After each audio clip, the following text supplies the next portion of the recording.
Glória a Deus. Meus irmãos, a paz do Senhor. Quero agradecer ao bispo aí pela a honra de nos credenciar, né? Tanto eu como minha esposa, né? Como membros aqui de Campina. Deus abençoe e nós estamos muito felizes de estar aqui congregando, né? Aliás, não é novidade, nós já congregamos aqui no passado, aqui quase 11 anos, né? Então estamos só retornando. Quero também agradecer aqui a presença do Sivaldo, da irmã Sandra, né? Deus abençoe por estarem aqui. Estou vendo ali meu amigo Tonhão, né? Está congregando aqui, Tonhão? Tá não, está só visitando. Deus abençoe, né? Pastor Camilo, né? Nosso companheiro aí que a gente trabalhou tanto junto, andou tanto junto, né?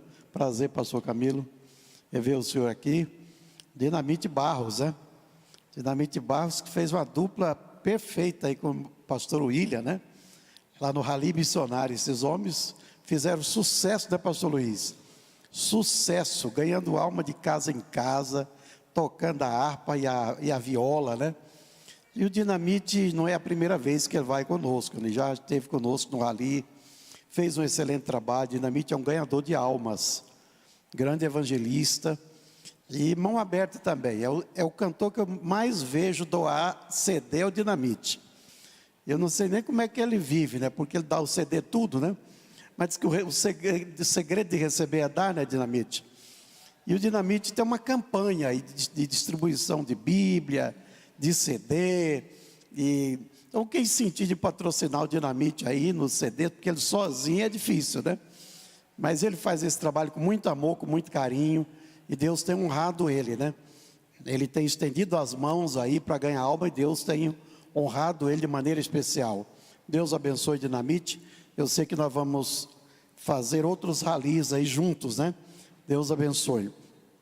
É uma alegria, né? Estar aqui nessa escola dominical essa manhã.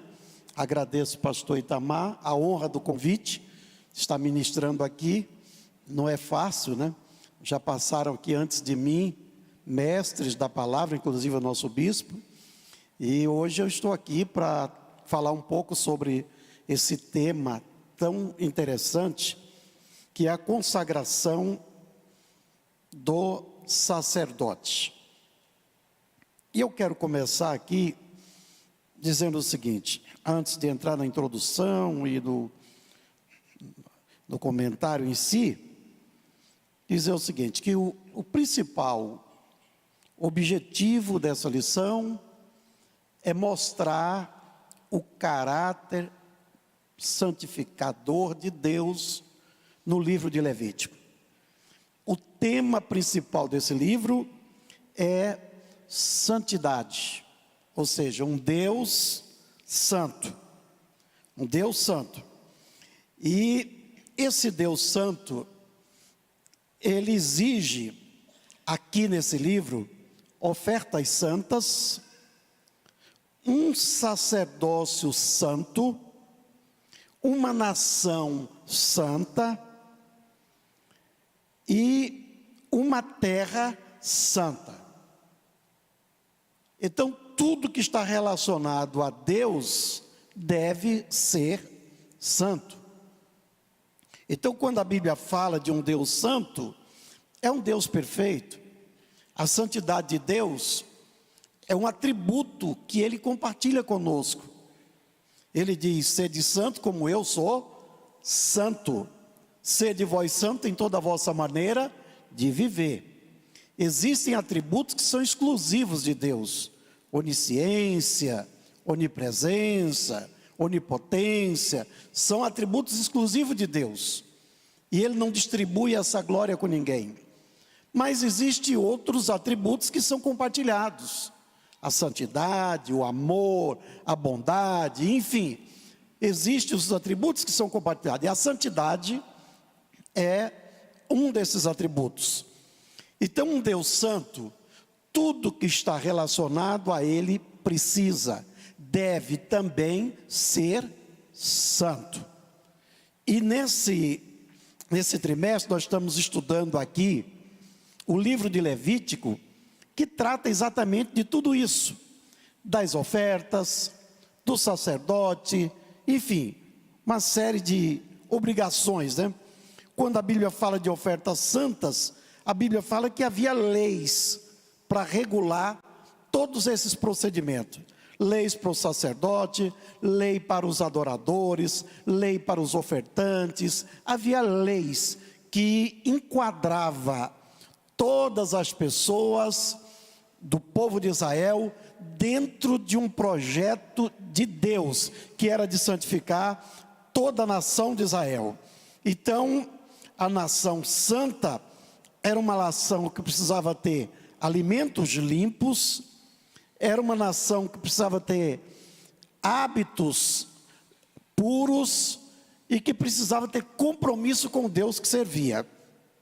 Então, em resumo, irmãos, a nação santa, a alimentação era santa, os corpos tinham que ser santos, os lares também eram santos, os costumes deveriam ser santos, a santidade do povo, da nação, teria que ser renovada anualmente, o culto tinha que ser santo, a moralidade daquela gente tinha que ser santo, os hábitos, a ética, os costumes, os princípios, os vestuários, tudo tinha que ser santo. Ou seja, trocando em miúdo, o objetivo desse livro é mostrar que o Deus Santo exige santidade do seu povo. Amém? Principal objetivo das pessoas hoje, da maioria dos ditos evangélicos, muitas denominações, não é mais a santidade, é a felicidade. Eu estando feliz é o que basta. Há uma ênfase à felicidade. E eu quero dizer a vocês que Deus quer que sejamos felizes.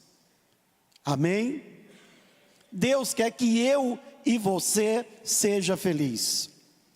Agora vai lá no capítulo 5 do Evangelho de São Mateus e veja lá o conceito de felicidade. Feliz são os pobres, são os de espírito quebrantado, são os perseguidos, são os limpos de coração, são aqueles que têm fome e sede de justiça. Então, por que as pessoas, às vezes, pensam que nós não somos felizes? Porque nós não vivemos o conceito de felicidade que o mundo oferece. O conceito de felicidade que o mundo oferece é temporário, é efêmero, é passageiro, murcha como a flor. Agora, o conceito de felicidade que Deus nos dá, ele é perene, ele é eterno. Ele não depende de sucesso, de realizações pessoais. Depende da nossa compreensão de quem é Deus e da nossa comunhão que temos com Ele. E da certeza que a nossa relação com Deus é uma relação de paz. Quando estamos em paz com Deus, nós somos felizes. Amém? Então, o principal objetivo das pessoas é felicidade. O principal objetivo de Deus para nós é santidade.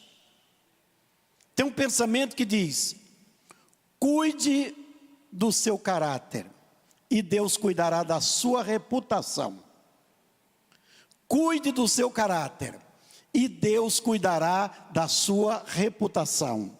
Se cuidamos da nossa fé, se cuidamos da nossa vida de santidade com Deus, Deus cuidará do resto.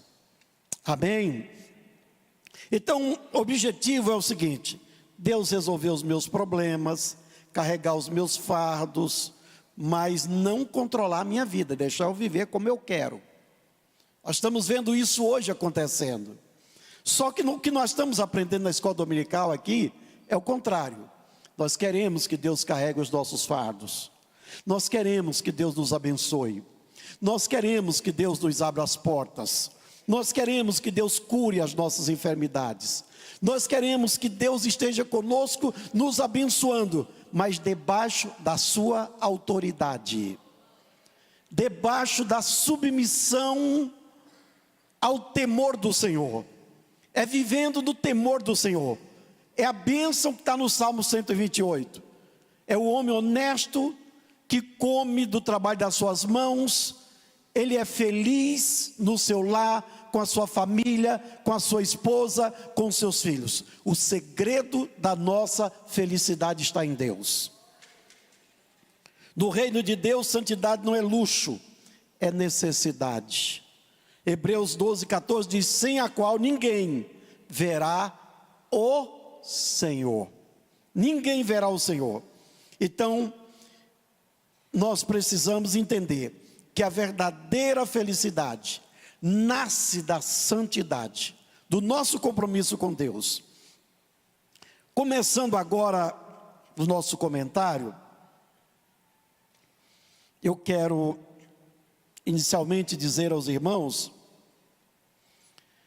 que Hebreus capítulo 5, versículo 4 diz: ninguém tome para si a honra ministerial, a não ser que tenha sido chamado, como foi Arão. Então o comentador diz aqui, que o sumo sacerdote Arão, Deus escolheu por sua vontade. Ele e seus filhos foram escolhidos pela vontade de Deus.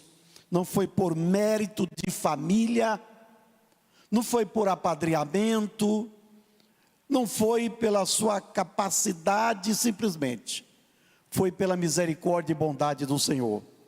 A nossa escolha também foi assim.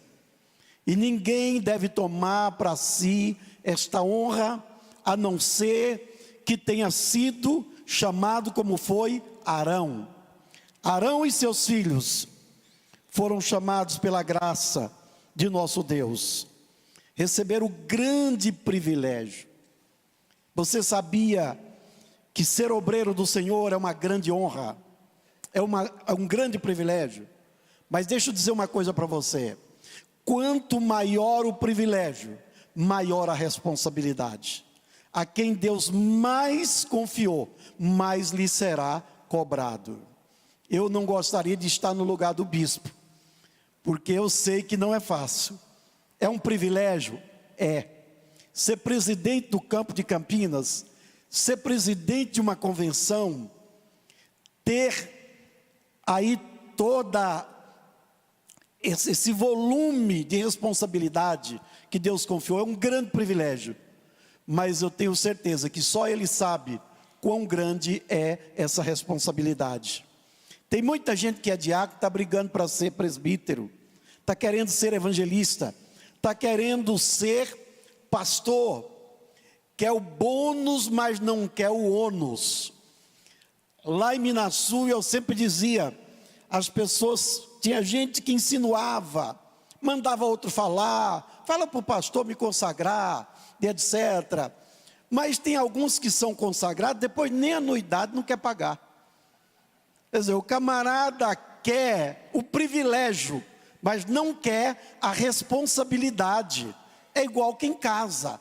Casou, tem privilégio? Tem, mas tem responsabilidade. Todo privilégio implica em responsabilidade. E assim foi com Arão. Arão foi convocado. Não foi convocado simplesmente porque era irmão de Moisés. Foi Deus que disse para Moisés: convoca o teu irmão. A consagração de Arão e dos seus filhos foi uma solenidade que durou 7 dias. Imagine se nós fizéssemos isso hoje, bispo Aide. Você vai ser consagrado, você vai passar 7 dias de jejum e oração aqui na igreja. Você passar no teste, você será consagrado. Se não passar, não será. Muita gente desistiria.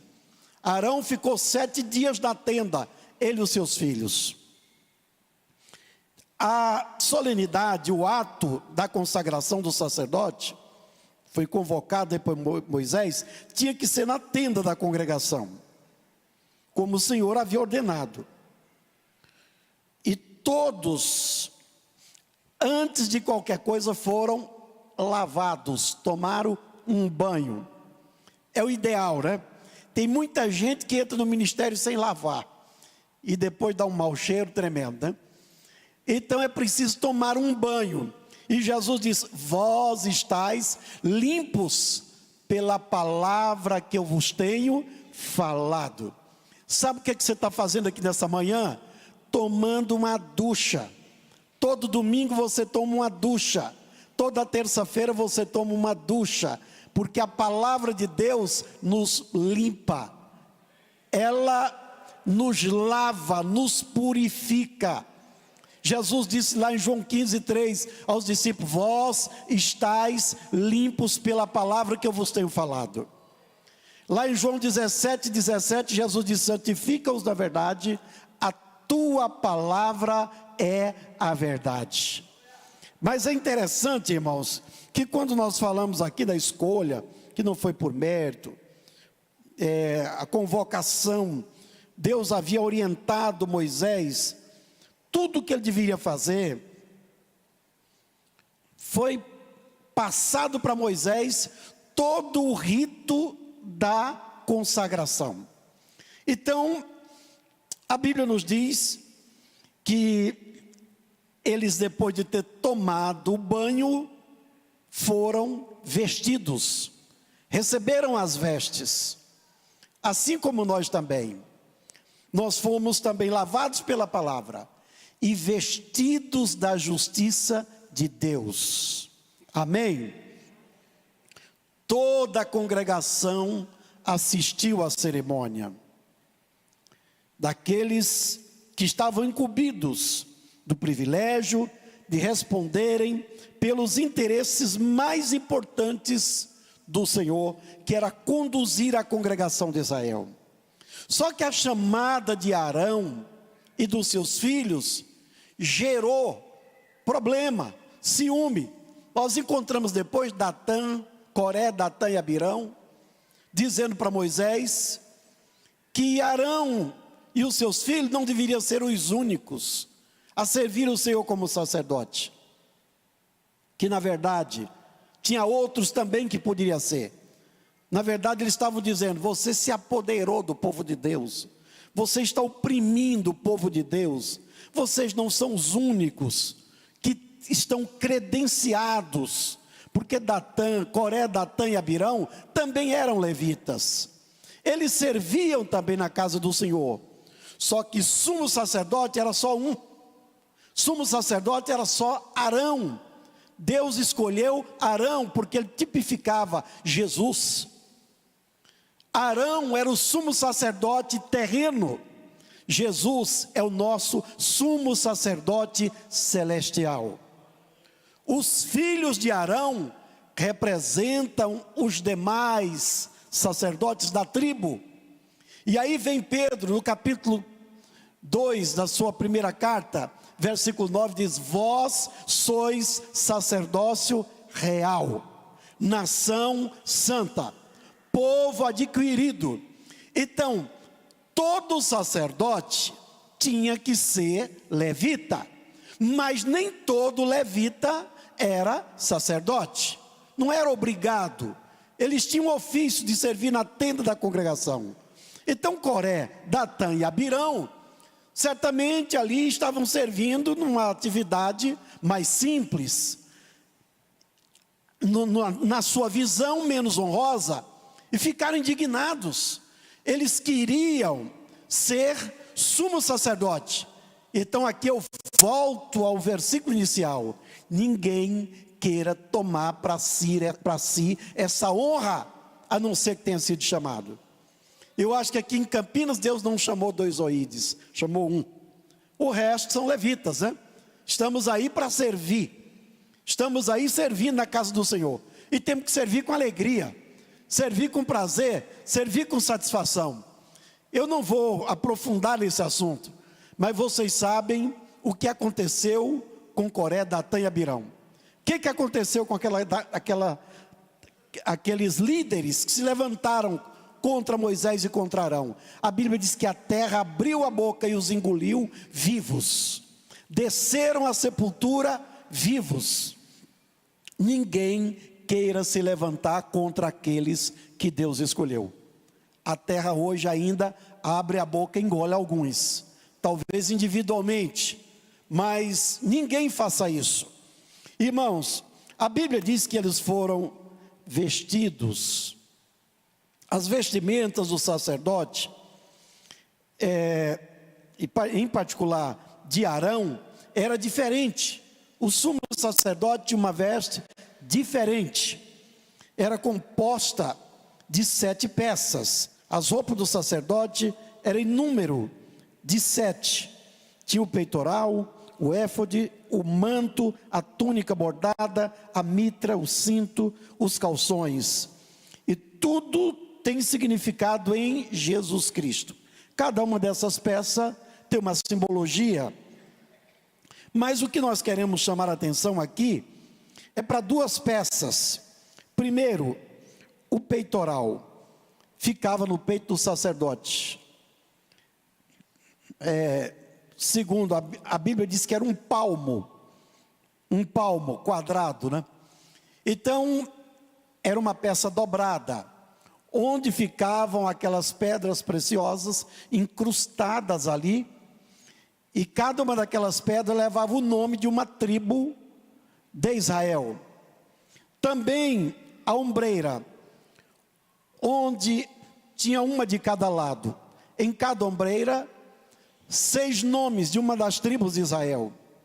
Então Arão levava o nome de Israel nos ombros e também no peito. O peitoral era chamado de peitoral do juízo. Então aqui diz que o sacerdote carrega o povo no peito, no coração. Deve julgar o povo, mas julgar com o coração. Não é fácil. O pastor carrega toda a congregação, todo o povo no coração. Mas carrega também nos ombros. Carrega nos ombros. Mas isso tem uma simbologia mais profunda.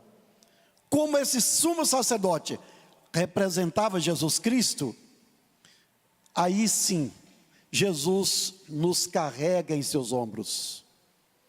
E Jesus tem o nome da sua igreja, de todo o seu povo, no peito, no seu coração. É bom saber que o Senhor Jesus nos ama.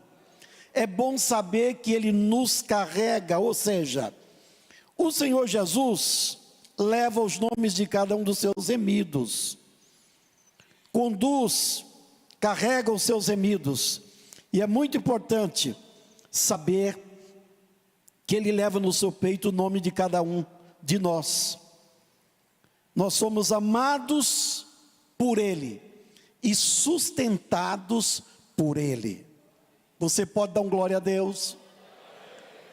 Nós somos amados por Ele e sustentado por Ele. Ai de nós se o Senhor não nos sustentasse. E glória a Deus por isso. Aí vem 1.2, a unção. A unção. Eles foram, primeiro ungiu o tabernáculo, depois ungiu o sacerdote. Primeiro ungiu o tabernáculo, depois o sacerdote. E o sacrifício que era oferecido pelo o sacerdote, também pelo povo, era sacrificado um novilho, que era chamado sacrifício pelo pecado, depois 2 carneiros. E esses carneiros também representavam aí o Senhor Jesus Cristo, o sacrifício que foi oferecido por nós. Jesus pagou o preço para que fôssemos salvos. A unção de Arão era a aprovação e a confirmação de Deus para que ele tivesse autoridade de exercer seu ministério. Jesus também, depois de ser batizado, ele diz: o Espírito do Senhor está sobre mim, porque ele me ungiu. Jesus também foi ungido, depois do batismo, ele foi ungido pelo Espírito Santo, para exercer o seu ministério. O sacrifício que foi oferecido por Arão, mesmo sendo escolhido para ser o sumo sacerdote, Arão era pecador, como todos nós somos, e precisamos da regeneração, do perdão dos nossos pecados. Para começar o seu ofício, Arão precisava que seus pecados fossem expiados, tanto dele como dos seus filhos. E toda pessoa que queira servir no ministério precisa também passar por esse processo de purificação. Como diz aí Tito capítulo 3, versículo 5. Não pelas obras de justiça que houvéssemos feito, mas segundo a sua misericórdia, nos salvou pela lavagem da regeneração e da renovação. A consagração de Arão e seus filhos. Arão e seus filhos foram separados para o sacerdócio em Israel, que é uma figura de Cristo. A responsabilidade de Arão era superior à dos seus filhos. Como eu disse aqui, Deus chama alguém com autoridade superior. A igreja de Cristo é chamada de sacerdócio real. O sacerdócio da igreja é junto com Jesus, como foi o de Arão com seus filhos. Nós estamos aí ministrando, trabalhando, mas junto com o Senhor Jesus Cristo. Os filhos de Arão trabalhavam juntos com seu pai. As vestes dos filhos de Arão, eles também foram vestidos, só que uma veste mais simples, diferente da veste do sumo sacerdote. O sangue do sacrifício do animal que foi aspergido sobre Arão, que bela figura de Jesus, identificando os seus, após ter morrido na ressurreição. Após a morte e ressurreição de Jesus, a igreja pode também habitar junto com Jesus. Somos morada do Espírito Santo. Jesus continua conosco. Lá em Apocalipse, João viu Jesus andando entre os castiçais. Eu sempre digo, não existe coisa melhor do que você ver o que é seu, visitar o que é seu. Quem tem uma fazenda gosta de ir lá. Quem tem uma casa gosta de vê-la. Quem tem uma família gosta de ver. Jesus também gosta de ver o que é dele. Aqui está a sua igreja. Aqui estão os castiçais. Aqui está a igreja do Senhor. Jesus está sempre no nosso meio. Ele diz, onde estiverem 2 ou 3 reunidos em meu nome, aí estarei eu no meio deles. E nessa manhã, pode ter certeza, Ele está aqui entre nós. Ele está aqui no nosso meio, para a honra e para a glória do nome do Senhor. O sacerdote também foi ungido com azeite. Após o sacrifício oferecido no altar, e o sangue ser colocado sobre Arão e os seus filhos, na orelha, no polegar da mão, no polegar dos pés. Após isso, ele recebia a aspersão do sangue. E antes de Arão ser ungido, ele foi ungido sozinho, e depois junto com seus filhos. Após a sua morte, Jesus se identifica com os seus. Ele aparece os seus. Nós temos aqui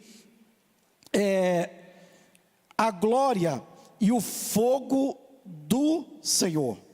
E eu quero me deter um pouquinho nesse tópico aqui, no resto de tempo que eu tenho ali, porque eu achei muito interessante. Foi o estudo da semana passada que o pastor Ricardo ministrou.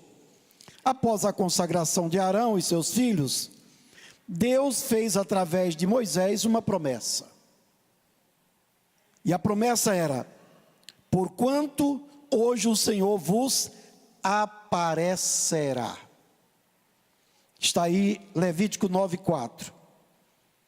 Tudo que temos estudado no livro de Levítico até agora se resume muito bem nessa promessa. Deus quer um povo santo para que ele possa conviver no meio dele. Deus sempre se manifesta entre nós, através de uma mensagem, de um louvor. Deus sempre está se manifestando. Agora, meus queridos irmãos, é interessante que o sacerdote, além de ficar na congregação, na tenda da congregação, Arão e seus filhos, ficar ali 7 dias, eles tinham que comer ali também na tenda da congregação. Eu achei interessante isso aqui, irmãos, porque nós aprendemos pela Bíblia, né, que o sacerdote tinha que comer do que era oferecido na tenda, ele não podia sair dali. E Deus falou: se vocês saírem para comer outra coisa fora, certamente morrerás. Eu quero dizer para os irmãos, vocês têm que comer aqui também na tenda. Tem muita gente que sai para comer fora e se dá mal. Tem muita gente comendo a comida de internet, ouvindo teólogos que já se desviaram há muito tempo, que perderam o temor de Deus, que ao invés de pastores abençoados, viraram acusadores. Temos que ter cuidado. Tem muita comida estragada, mas o lugar da comida sadia, que você pode comer sem medo, é aqui na tenda da congregação. É aqui que o povo de Deus se alimenta para ter vida. A comida aqui você pode comer porque não tem veneno na panela, por mais simples que ela seja. Não tem veneno na panela. A comida aqui primeiro é preparada com oração, com amor, com carinho, pensando no bem-estar do povo de Deus. E depois essa comida é oferecida para a vida e não para a morte. Quem come fora da congregação corre o risco de se intoxicar, de envenenar e, quem sabe, morrer espiritualmente. Que Deus nos guarde e nos mantenha sempre fiéis, onde nós estamos recebendo o alimento sadio, próprio, para o nosso crescimento espiritual. O fogo do Senhor, quando tudo é feito como Deus manda, Deus se responsabiliza de mandar o fogo. Tudo feito na orientação de Deus. Moisés cumpriu à risca todo o ritual da consagração do sacerdote. E como ele cumpriu de forma cabal, quando ele termina de cumprir, cai fogo do céu e consome o altar. O fogo saiu de diante do Senhor e consumiu o holocausto e a gordura. E esse fogo foi a confirmação de que Deus havia se agradado, aprovado o que tinha sido feito. Ele acendeu o altar de Israel. E o sacerdote cabia a responsabilidade de manter o altar aceso.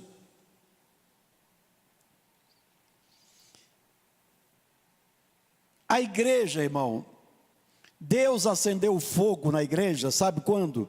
No dia de Pentecoste. O fogo acendeu, e graças a Deus que não apagou. Tem fogo no seu altar? Você ainda fala línguas estranhas? Você é batizado com o Espírito Santo? Se você não é batizado, eu quero te pedir um favor: abana a cinza e acenda o fogo de novo. Sopre a cinza e acenda o fogo de novo. Se você já falou em línguas estranhas, não fala mais, continue abanando. Peça um reavivamento, porque Deus mandou o fogo no dia de Pentecoste, mas eu e você, cabe a nós a responsabilidade de manter o fogo aceso. Eu orei 6 anos para receber batismo com o Espírito Santo, porque eu não acreditava que eu recebia por imposição de mãos.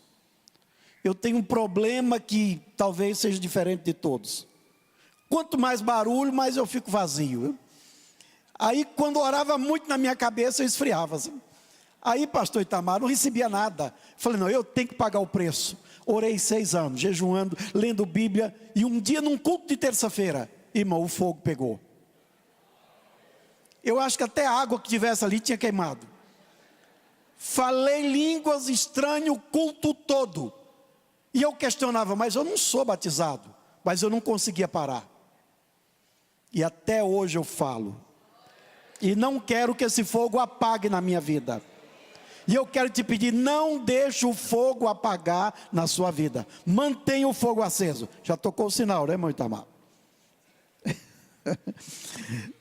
Esse povo é pontual. Então, meus irmãos, só terminando, eu quero dizer para vocês o seguinte: quando o fogo desceu no tabernáculo, a Bíblia diz que o povo jubilou com o rosto no chão. Pastor Itamar, você quer ver temor de Deus? É o fogo cair na igreja.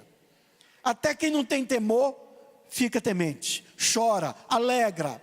Quando o fogo de Deus cai, irmão, todo mundo sente alegria, o prazer, e quer estar ali glorificando. O povo jubilou, o povo glorificou, o povo louvou o Senhor.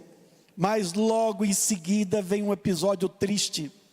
Os 2 filhos de Arão, Nadab e Abiú, apesar de ter visto tudo o que foi feito, todo o ritual, tudo o que foi feito, não levaram a sério o que Deus havia orientado o sacerdote. E foram oferecer sacrifício no altar do Senhor com fogo artificial, com fogo estranho. Irmão, fogo artificial mata.